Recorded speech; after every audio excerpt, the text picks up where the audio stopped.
Hello everyone, আমি অস্মিতা। আমার ছোট্ট নীরে তোমাদের সকলকে স্বাগত। আজ আবার তোমাদের সামনে একটা সিম্পল গরমের রেসিপি নিয়ে চলে এসেছি। এই গরমে এই কাতলা মাছের পাতলা ঝোলটি কিন্তু ভীষণ উপাদেয় আর খেতেও সুস্বাদু। একটা প্রশ্ন আমার ইনবক্সে প্রায়শই আসে যে দিদি, তুমি কি করে টাইম ম্যানেজ করো? রান্নাবান্না করে, এডিট করে, সেগুলো দেখি আবার প্রতিদিন পোস্ট করো, কি করে করো? আমার ভিডিওতেই কিন্তু এর উত্তর আছে বন্ধুরা। আমি খেয়াল করে দেখবে চটজলদি রান্নাগুলো তোমাদের সঙ্গে শেয়ার করি, তবে এক একদিন অন্যথা হয়। আর এই গরমে রান্নাঘরে সত্যি খুব চাপের। আর যারা ওয়ার্কিং ওমেন তাদের পক্ষে তো খুবই কষ্টের।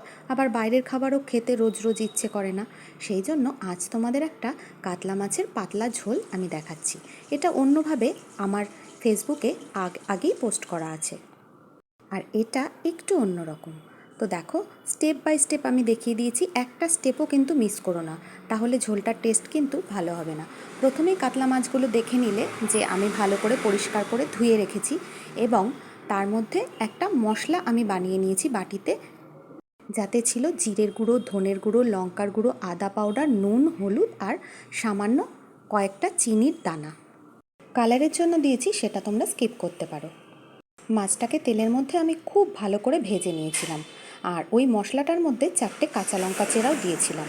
মাছটা ভাজা হয়ে গেলে তার মধ্যে দিয়ে দিয়েছিলাম একটু পেঁয়াজ কুচি, মানে একটা পেঁয়াজ কুচি। 6 পিস মাছের জন্য একটা পেঁয়াজ কুচি করে আমি দিয়েছি, মিডিয়াম সাইজের। ভালো করে মাছের সাথে পেঁয়াজটাকে ভেজে ওই যে গুলে রেখেছিলাম মশলাটা হালকা গরম জলে, সেটা দিয়ে ভালো করে কষিয়ে একটু গরম জল আমি দিয়ে দিয়েছিলাম।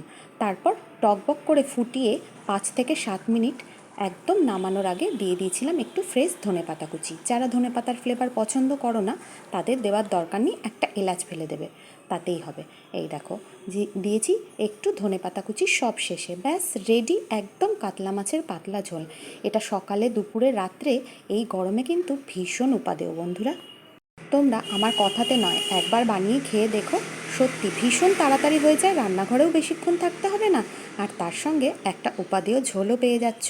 এই দেখো, আমি সার্ভিং বাউলে ঢেলে নিয়েছি, এর সাথে থাকবে আমার একটু আলু ভাজা, ব্যাস রেডি। কেমন লাগলো রেসিপিটা অবশ্যই কমেন্টে জানিয়ে যেও।